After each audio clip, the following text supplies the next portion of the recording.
Hey, hey, hey, hey, hey, hey, happy Friday to everybody. Today is July 10th. This is my 10th episode happening on July 10th. This is a pre recorded show.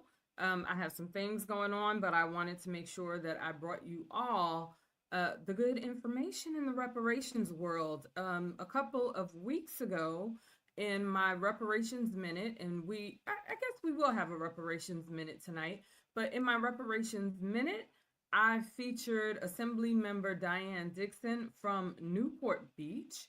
And I told you all that I would come back with some information on California and how much money California has spent on Holocaust survivors, Jewish Holocaust survivors, and Jewish organizations. And we are going to do a 10-year look back.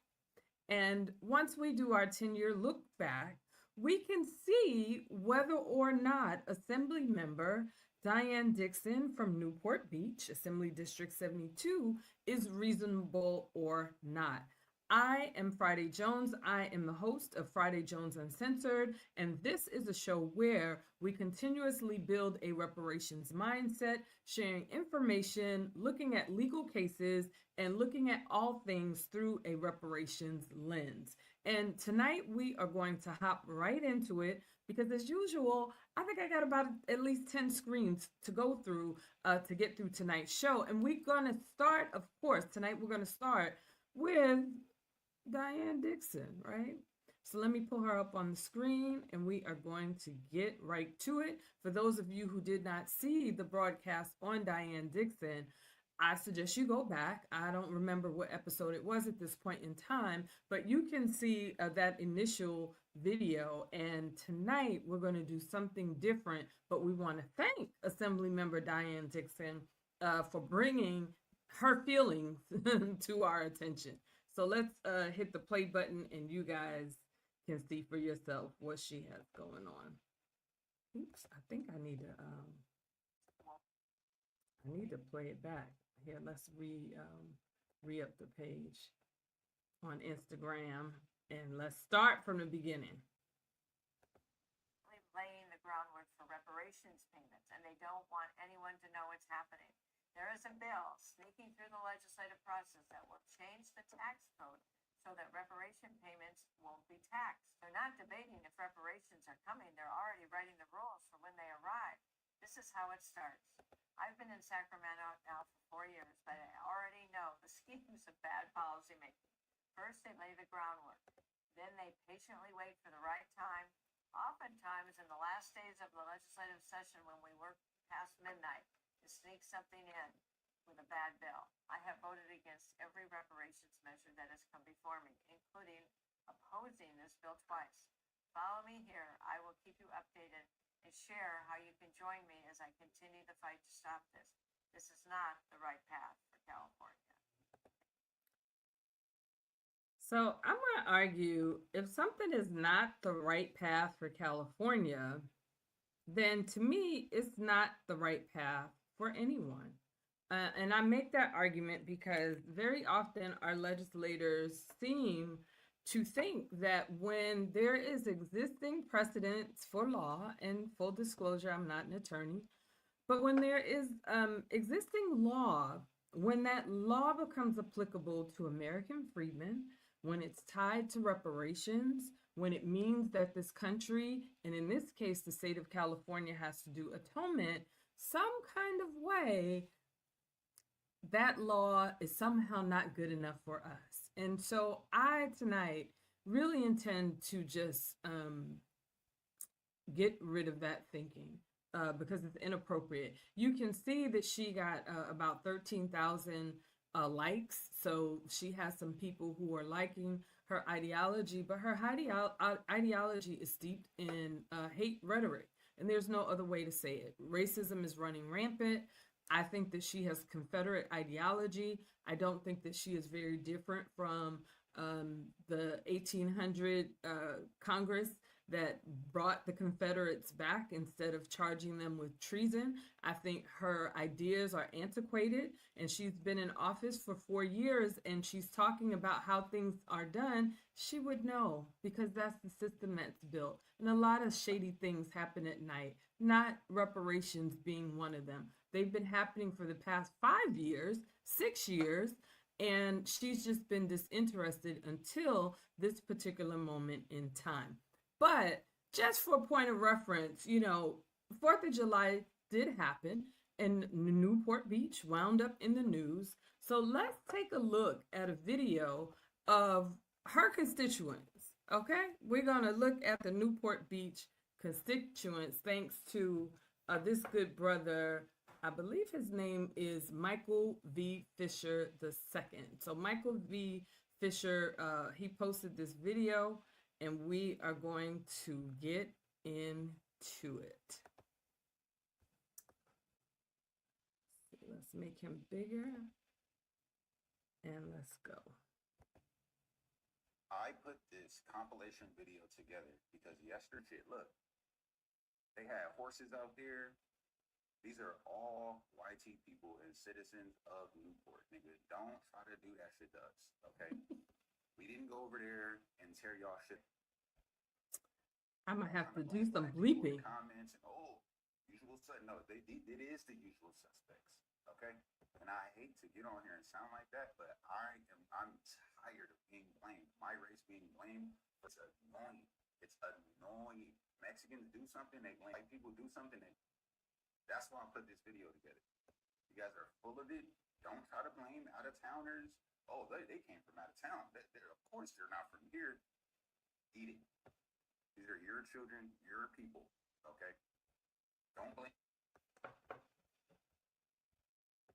All right, we're gonna stop the video right there, and we're gonna zoom out. Again, that was a video from Michael V. Fisher II, and the videos just keep scrolling. But I wanted to share that video. I'm gonna have to do some editing, my goodness. But I wanted to share that video because that is her constituents, and that is Diane Dixon's children. And I think rather than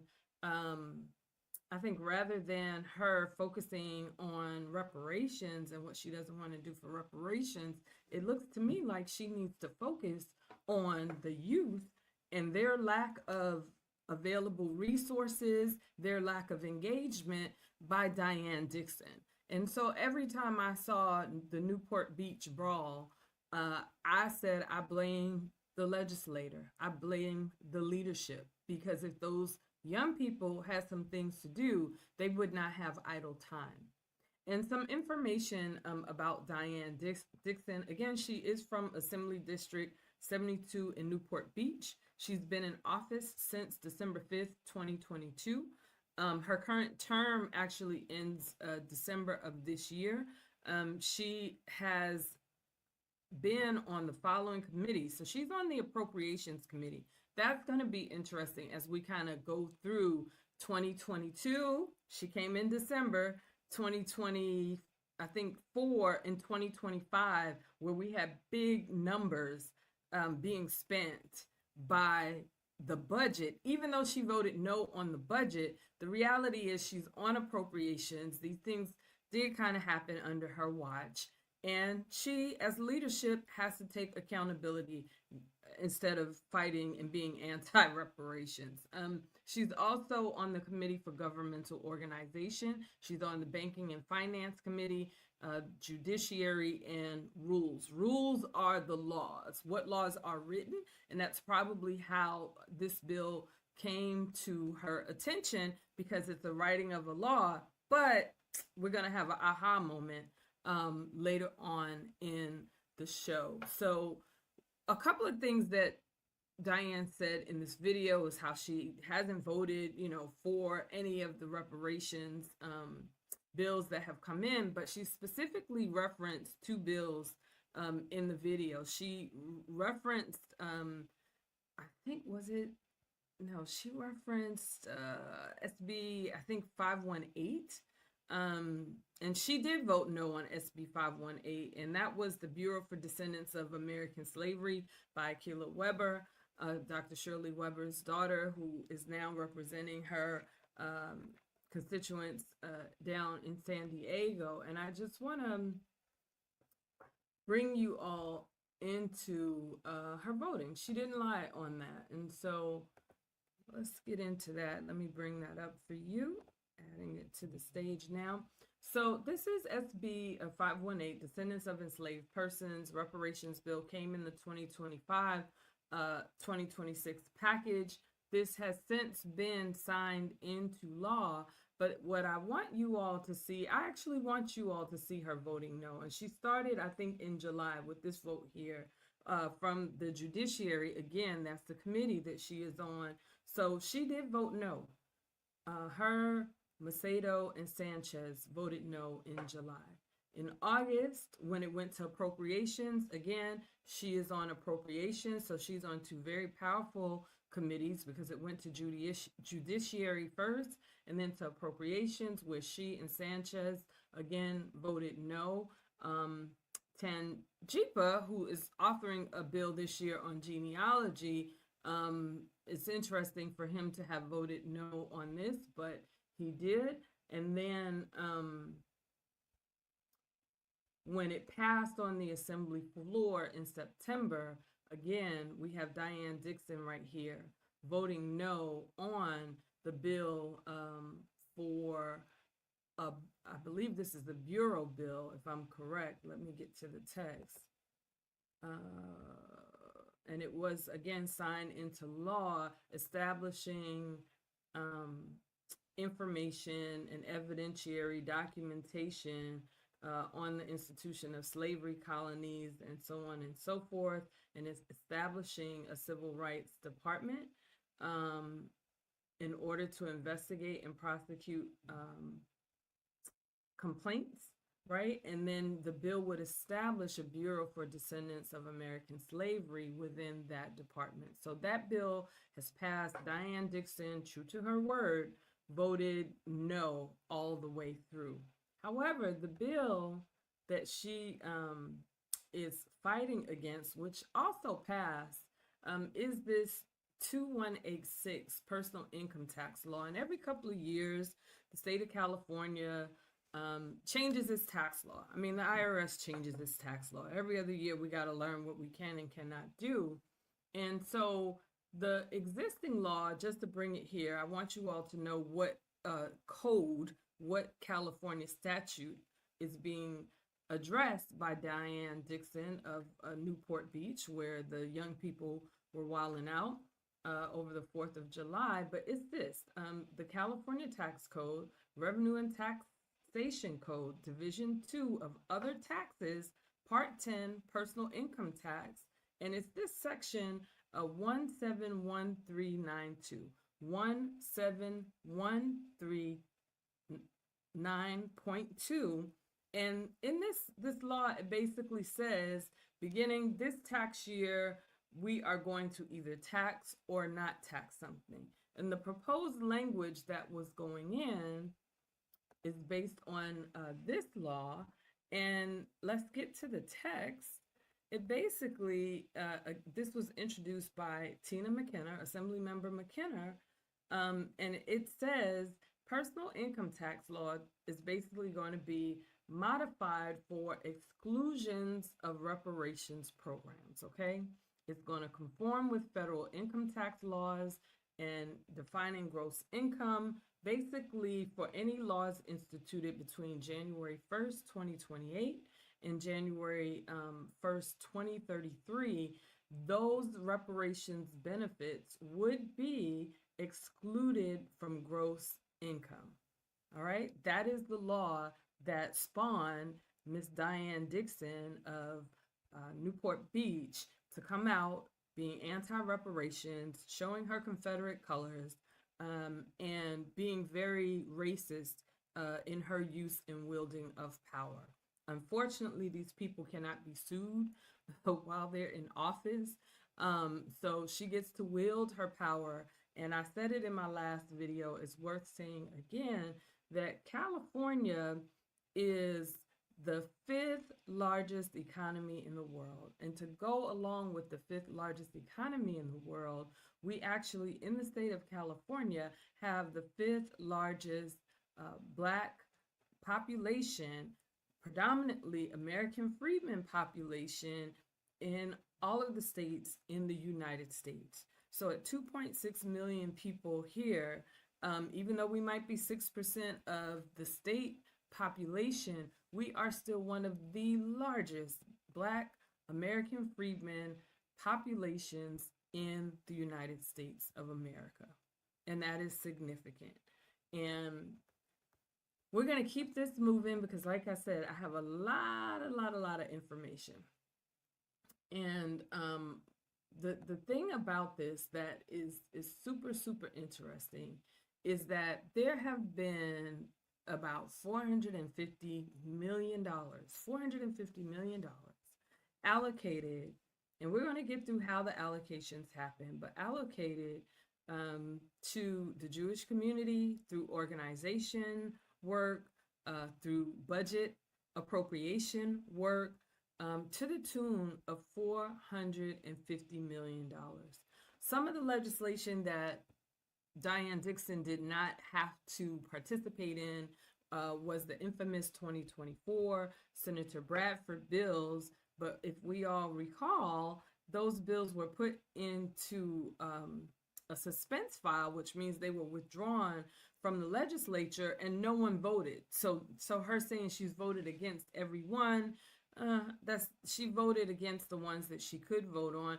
But surprisingly, she voted yes to some things. And one of the things that she voted yes to, this is the things that we get on the Democrats about. So since she's a Republican, we're going to get on her head too, because these are the things that are topical. These are the things that do not change lives. They're not specific to our individual development and enrichment. So what she did sign yes to was Reggie Jones Sawyer $500,000 bill for a plaque that we have yet to see at our state capitol. But she did sign yes to AB 3089, again, which was from Reggie Jones Sawyer, and it is a formal apology that came with appropriations of $500,000. She signed yes on that. So she wanted to pat us on our head or on our back and to say, this should make you feel good because the state of California apologized.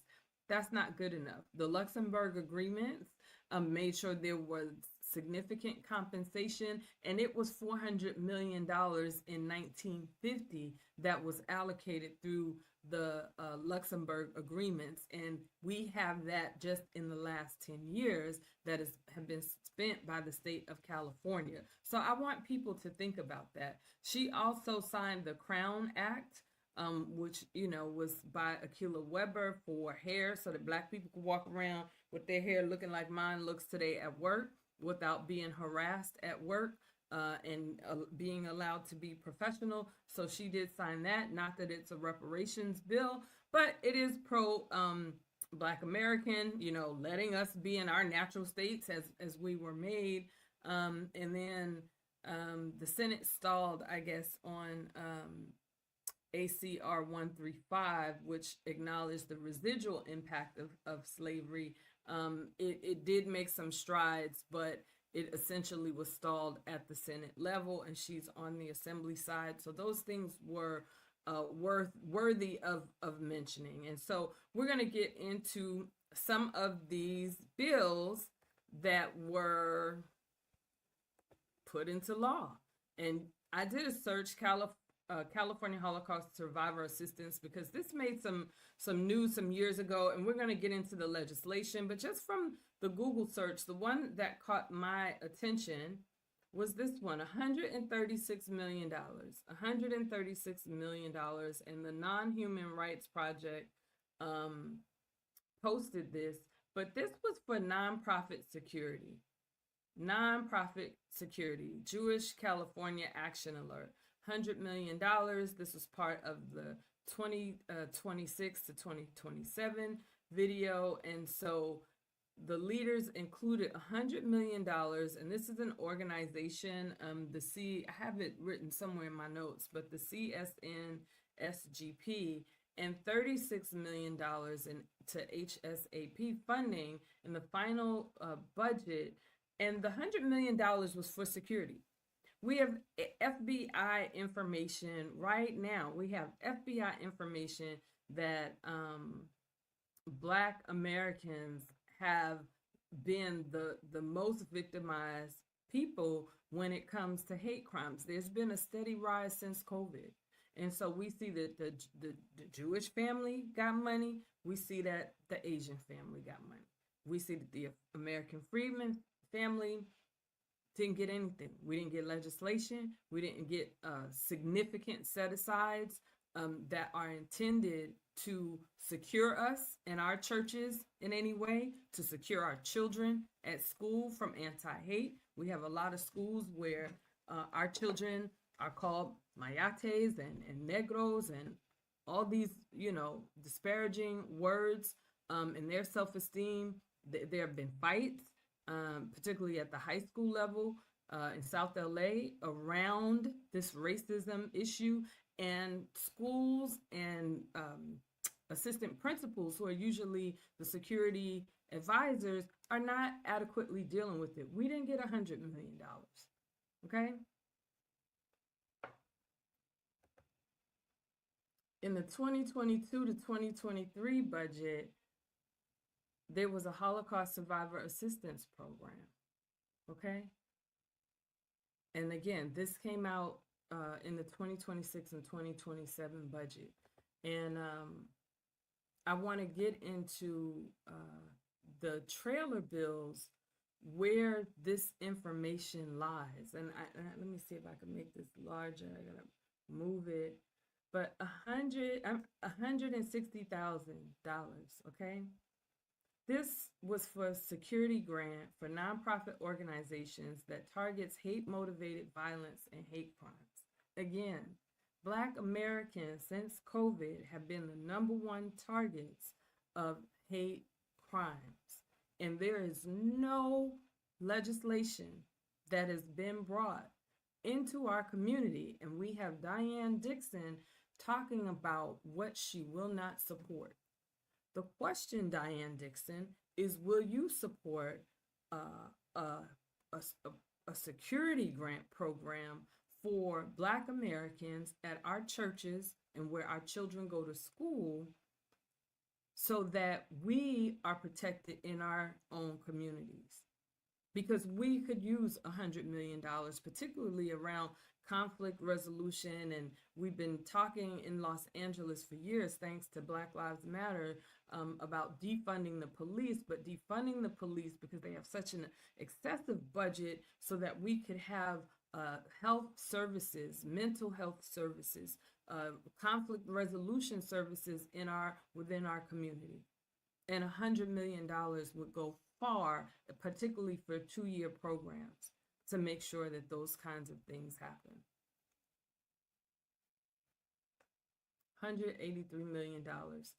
Special grant programs is in section 0690, and this bill is a budget bill, basically, where the whole state legislature approves all of these budget line items. This just requires a line item in the bill, and then the assembly to finally vote on California state's budget. So all the stuff that Tina McKenna is doing, all of the backflipping Akilah Weber is doing, all of the internal fighting that's happening in the reparations movement, we have almost $200 million in one line item on a budget that doesn't have to go through all the bells and whistles that legislation typically has to go through in the state of California. It's a budget line item. That means someone put it in there into the budget. I don't know that Isaac or Akilah Weber or Tina McKenna or the guy out in Moreno Valley, Corey Jackson, who called Moreno Valley sheriffs on reparations advocates, including myself, who were self-advocating. I don't see Corey Jackson writing into the budget $100 million anything, $200 million anything for American freedmen. I just don't see it. And this is Assembly Bill number 107, chapter 22 from the 2024 Budget Act. So this is the 2024 Budget Act. I thought I had these in order. I thought I had a 2022 Budget Act. Yeah, so this 36 million Holocaust Survivor Assistance Program was part of the 2023 budget. And we got to remember, Miss Dixon came in 2022, and she voted no on the budget. She voted no on the budget because she's a Republican, and everyone thinks that Newsom and the budget is too inflated and it's wrong. So she's voted no on the overall budget a couple of times. I do not think that Diane Dixon is making anti-Jewish reparations videos on her Instagram. Someone can fact check it for me. I don't think that she's doing that. I think she's reserving that hate for Black Americans. And what we have here is Holocaust survivors. You know, I say this all the time. The men in my family tended to die young and before the women, because so many of them were in the military. You name a war, they've been in it, whether it's my father, whether it's my Uncle Paul, whether it's my grandfather. The men in my family died young because they are veterans and they've been through some things in their lives. And some of them, the ones that I named who are older, served in discriminatory military when segregation was still active during the Vietnam War. My father's a little older and he was in Europe and Germany. And people thought he was North African because of how he looked, and they treated him very poorly because they thought he was North African. And I say all of that because 2022, 2023, Diane Dixon was in office. And $36 million went to Holocaust survivors when my grandmother who just passed away, they're Jim Crow survivors. And where is their learning institution in California? Where is their cultural center that gets state dollars to continue awareness about the history that happened here? Not in Germany, not in Europe, that happened here on America's turf, on America's soil, included on California soil. Where is our $200 million, Diane Dixon? And again, that's just in 2022, 2023 budget. 2024 budget was $160 million. 2025 budget, and yes, she voted no on this, but 2025, she did vote no on the overall budget. We see, obviously, Isaac Bryan was a yes. We see, what is her name? Elwari, ABCD, Sade Elwari. She's a yes. So we see people who did vote yes. We see Diane Dixon. She voted no on this budget. But that 2025 budget, somewhere in my notes. Ooh, let's see. 2025 budget. She voted no on the overall budget, but you know, there was $14.5 million in the 2025 budget. Okay, $14.5 million, and it's item 5180 in this whole budget. Just like I just showed you guys from the prior year, the budget is just line item after line item after line item. But there was $14.5 million in the 2025 budget. $14.5 million in the Budget Act. Okay, $14.5 million allocated. I'm gonna stop sharing because I can't really drill down to it, but $36 million, like I said, in 2022. There's $160 million 2024. These are staggering numbers. They're staggering. They're impressive. I mean, my goodness, they are just incredible numbers. The other thing I wanted to look at with Diane Dixon, she did not want basically Black Americans to receive their reparations tax-free. But I want to share some other information with you because it's relevant to what we're talking about. It's literally bill for bill. Let me pull it up. So in 2002, Wilma Chan, during the regular session, she brought up AB 989, which was the Holocaust Restitution and Reparations Act. Holocaust Restitution and Reparations Act. Basically ensuring that not only Holocaust victims, but their heirs and estates were free from personal income tax, and they still are in 2025. It's 25 years later. We're about to be 2027. It's 25 years later.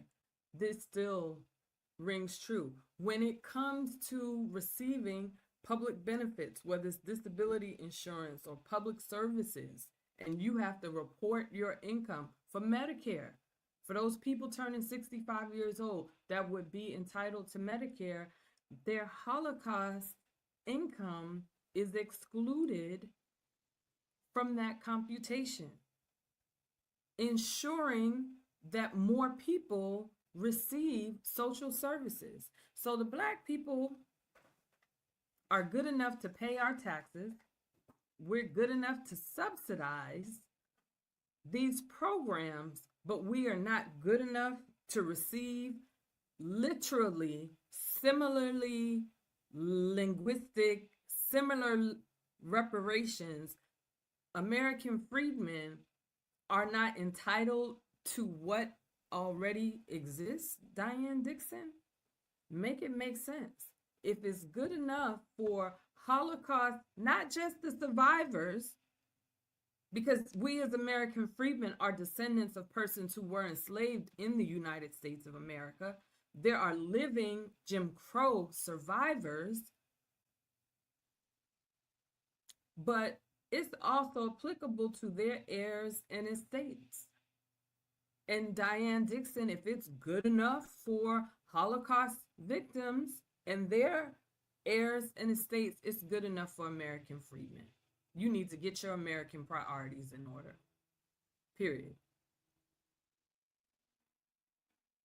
Oh, the other thing I wanted to show you, because you would think, right, a bill like that would be impressive, but it was Assembly Bill 989, and it was voted on by something called concurrence in the state legislature. And let me widen it. I don't know if you guys can see this Assembly Bill 989, but it doesn't even have like a vote tally like you would see in some of these other pages.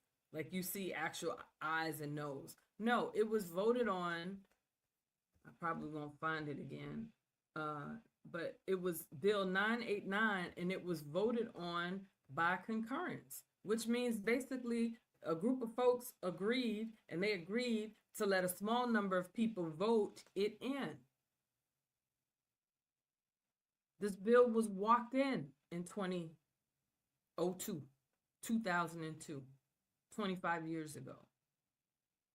It didn't have all of this fight and pushback like a Diane Dixon is given to American freedmen today. And when things like that happen, I need other communities to step in. And if I don't know if you Jewish and you live down there in Newport Beach, but y'all need to be checking Diane Dixon. The black people are tired of fighting and fighting y'all. Fight amongst yourselves. Get your people in order. If you are receiving things that very similarly and parallelly should be given, granted, legislated for American freedmen, then you need to get on Diane Dixon's head. Because if it's not good enough for us, then it's not good enough for you. And that's where we've reached in our political advocacy and maturity. When you have a reparations mindset, I don't have a problem walking into a room and saying that to people. If your heirs and estates can get it because of a bill 989 that's from 25 years ago that was voted on by concurrence, then in a modern day context, American freedmen should also be able to have our legislative priorities done, where laws exist for Holocaust survivors for a war not fought on American soil, not slavery on American soil, not internment on American soil like the Japanese, but in Germany, in a whole other foreign country, then yes, Americans are indeed entitled. Otherwise, why do we need to subsidize it? If we don't get the equal representation, I told you all, Hermit Dillon traipsing all across, up, down, back and forth, shutting down reparations from Asheville to Evanston. She'll probably be in San Francisco next. Because this is a conservative administration, just like Diane Dixon is a Republican, she'll probably be doing it next. But you know what? The Israel state, the state of Israel that her law firm is representing, them Jewish people need to be talking to Hermit Dillon.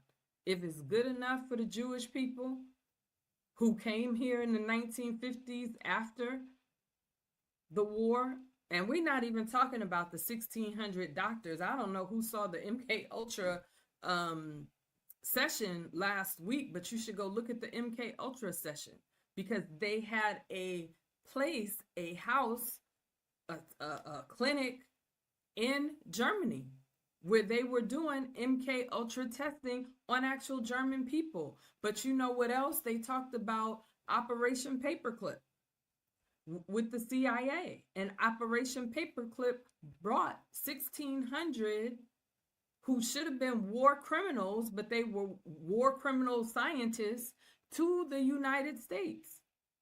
How do we know how many of them landed in California who are members of Project Paperclip, and they're getting our tax money when they were doing heinous crimes over in Germany?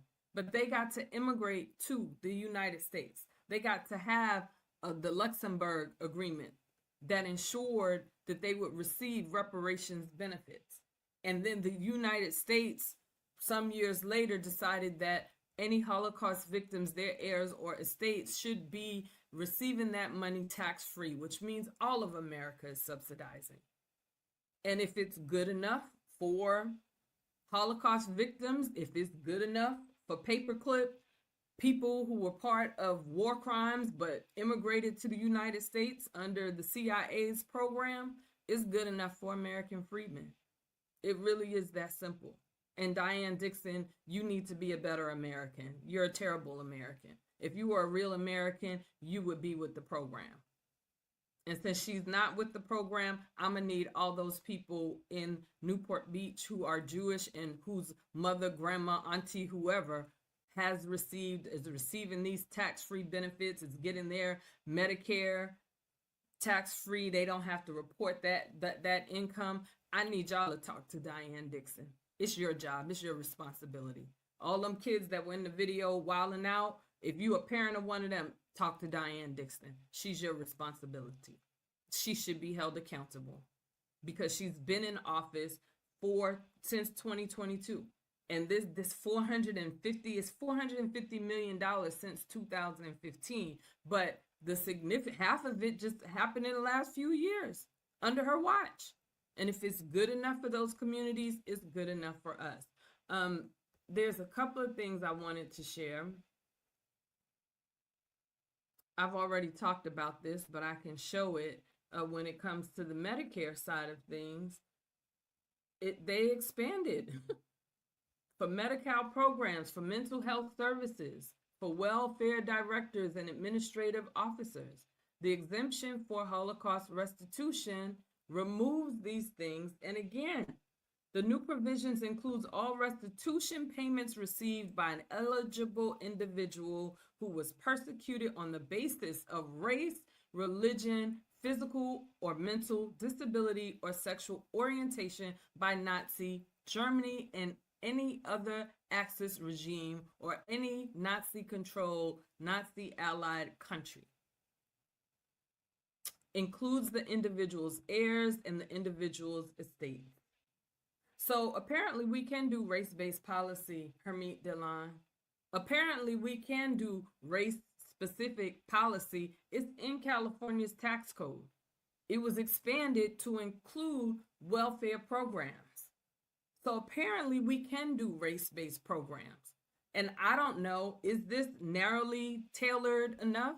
Because when you say expanding, by definition, it's not narrow. And the arguments that you are making, Hermit Delon, in Evanston, Illinois, saying that a housing voucher for $25,000 is not narrow enough, but we have expansive policy in the state of California. And while you're working, although you're not working because you're Assistant Attorney General for the Department of Justice, but while you're doing that Department of Justice work and supposedly not working for your law firm, but the law firm is the Hermit Dillon law firm, and you're representing Israel, are you bringing a fight and a claim to reduce this expansion that happened in the state of California under the 14th Amendment as a violation of equal protections? I'm just asking questions. I'm just asking questions.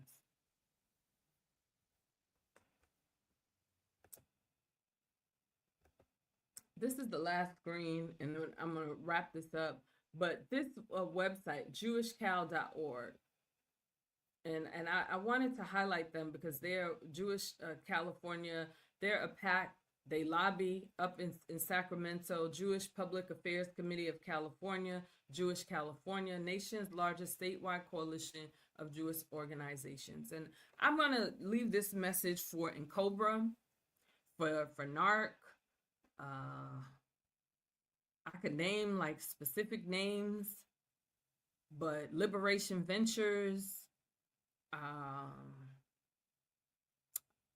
ART, you know, the one that was started by Dr. Cheryl Grills and attorney Don Tamaki and Reggie Jones Sawyer, all the people who voted against lineage reparations. This is effective work right here. This is effective. I'm pretty sure some of these people internally have different ideologies about how they need to move things forward, but they've been able to be present for 50 years, since 1972. And while Isaac Bryant and what's her name, Cuevas, I'm not getting her name right, but while she was too hurt because somebody called her out of her name, and she just, you know, she was just so hurt. That's ridiculousness to me. You guys are supposed to be representing your constituents, and you talking about in certain reparations meetings who you don't want in the meeting, Isaac Bryant. Meanwhile, these people have a 50-year record because they figured out that despite their differences, they have common goals. And they have, here's a stream, a list of their different organizations. Full coalition. But Art, you want to pick and choose, and you want to say Black Power Network are your people, and you want to kick CJEC to the curb. These people understand the mission. You people are off mission. So I'm talking to our legacy organizers. I'm also talking to Derek Johnson for the NAACP, because a lot of the lawyering that they do, I saw today and I posted it, and I think they did a good job with this environmental stuff that's going on in Mississippi and in Louisiana, they did a good job with that lawsuit because it's necessary. And the attorney pointed out the fact that the Department of Justice Civil Rights Department, who should have been bringing forward the lawsuit, is not, because they don't care if us Negroes die. And so while some of you are playing party politics and, you know, favorites, and I like this person and I don't like this one, this is not kindergarten, honey. This is not the second grade. This is real life. 13 back bills from this group here. They have a 2025 scorecard. They secured $94 million in state funding. And I don't mean, Isaac, I don't mean a very narrow asthma bill, you know, over there off of La Brea, where the tar, not the tar pits, but it leads up to the tar pits where those oil wells are. And then you haven't been reparations, and then you say, oh, it's reparations. No. I mean, working with the people that you like and you don't like because there's a common goal. And when you have $450 million, there are departments. I looked at the budget. I'm going to stop sharing this, but I looked at the budget, and some, like the Senate department, there was 160 million. I think the Senate, one of the line items for the Senate salaries was maybe 160 million. So you can give significant monies when you want to. You can make race-based Semitic decisions when you want to, but you can't make American freedmen decisions. And then the legacy organizers want to be all territorial. This is how you don't get things done. Because when we're fighting each other, we can't be fighting for the things that we want. You focus your energy on the things you want, not the things that you don't want. So that's what I have to say about Diane Dixon, and I am going to wind up having to do some editing, but I wanted to bring this forward. I wanted to show you all what's happening in our legislature, because having a reparations mindset is understanding when people say things like Diane Dixon said, she didn't want our benefits to be tax-free. If that's the kind of society that you want to live in, Diane Dixon, then nobody can have that. Nobody can have it. If that's the kind of society that you want to live in, where people who are foreign born and were victims of a war have more rights in America than Americans do, than American freedmen do, then everybody lives by that standard. We already live in a country where the Supreme Court recently upheld it, and maybe I'll do my my next show, we'll see, but they just upheld that donations from the parties can just be exorbitant amounts of money because it represents free speech. There's also I think a PAC or something. There's a law specific to individuals and PACs, but this particular case was about the party, the Democratic Party itself, and how it uses donations to back different candidates, and how campaign spending is deemed free speech under the First Amendment. So not only can individuals, but corporations. And so when you think about that, and you think that there are places in America where people are earning $7 an hour, how does someone earning $7 an hour compete with a Fortune 500 corporation? That's not free speech, because everybody can't have the same free amount of speech.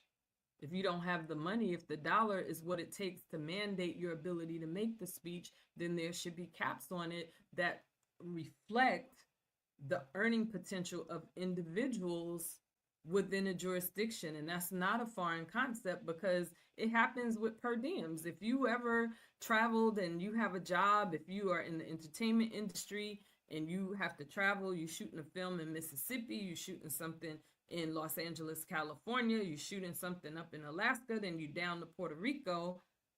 There are per diems that you are entitled to that are based on the income for those cities and states. How is it that First Amendment, when it comes to political contributions, doesn't have that same kind of mapping where you map out? Because after a point, it's not equal. It's not equal. If you've got $10 billion and you're in a running a candidate in a place where we know these places where the local prison population works by day and goes to the prison by night, and the person who's working, who's free, who's working next to the prisoner is making $7 an hour, how can that corporation who's getting a discount on its employment staff and keeping all the money for itself make political candidate donations in the name of free speech and we say it's equal? Is it? And I'm just giving you a basic scenario. I might bring that case forward because it's important as we understand a reparations mindset, you got to understand these institutions. And if Jewish California can get its coalition of members and people and, you know, their ethnicity and religious beliefs together in order to advocate for themselves, then so can American freedmen. And when laws land on the Judiciary Committee where Diane Dixon sits, or the Appropriations Committee where Diane Dixon sits, she needs to sign those bills as a proud American. That is it. This has been another episode. My son told me I was too excitable, so I'm trying to give y'all calming energy tonight as we tackle this subject. I am Friday Jones. We are creating a reparations mindset. This is spiritual work. So if you got that prayer in you, if you have that auntie grandma who prays over the family, that father, my father made good prayers. Woo! You got that father, the Muslim dads, some of them, woo, good prayers. Have them pray about this work, because when you're fighting Confederates, you're fighting the beast system. And we have to be firing all at the same time on one.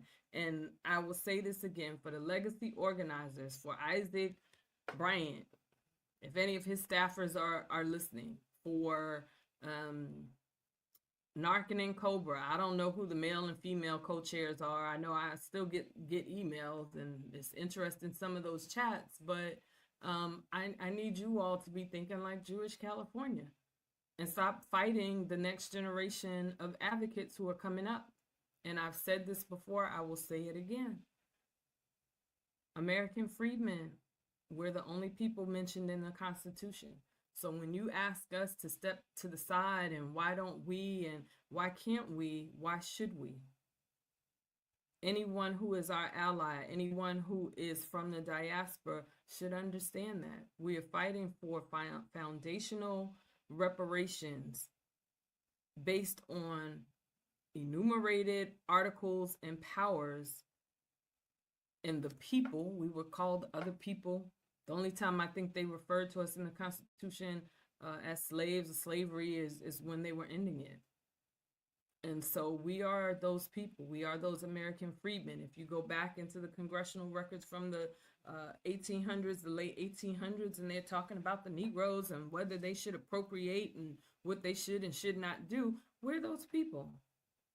And so we have a right to self-advocate. We have a right to our own agency. We have a right for this government to work for us the way it works for other populations who have not been part of the very fabric and founding of the United States of America. So that's it, for real, this time. Until next time, I'm Friday Jones. I'm your host. I really look forward to bringing you all this information. And leave a comment, like, share. I'm trying to grow this following here. So please like and share the video. And until next time, thank you.